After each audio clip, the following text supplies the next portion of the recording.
ఆంధ్ర రాష్ట్ర ప్రజలందరూ కూడా రాష్ట్ర వ్యాప్తంగా కూటమికి అనుకూలంగా తీర్పునివ్వడం జరిగింది.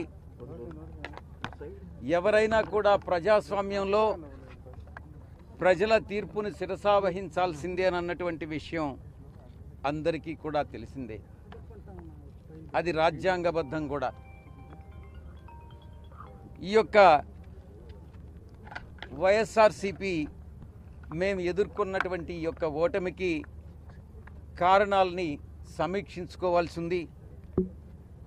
ఎక్కడ పొరపాటు జరిగింది, ఆ పొరపాట్లను ఎలా సరిదిద్దుకోవాలి, ప్రజలకు నచ్చనటువంటిది మేము ఏం చేశాం, మేము చేసినటువంటి పనులని ప్రజలు ఎందుకు ఆదరించలేదు అన్నటువంటి విషయాన్ని కూలంకషంగా చర్చించి ప్రతి నియోజకవర్గం నాయకులతోనూ అందరితో కూడా సమీక్ష నిర్వహించి మా అధ్యక్షుల వారు ఆ తదుపరి కార్యాచరణ చేపడతారన్నటువంటి విషయాన్ని మీ అందరికీ కూడా తెలియజేసుకుంటా ఉన్నాను.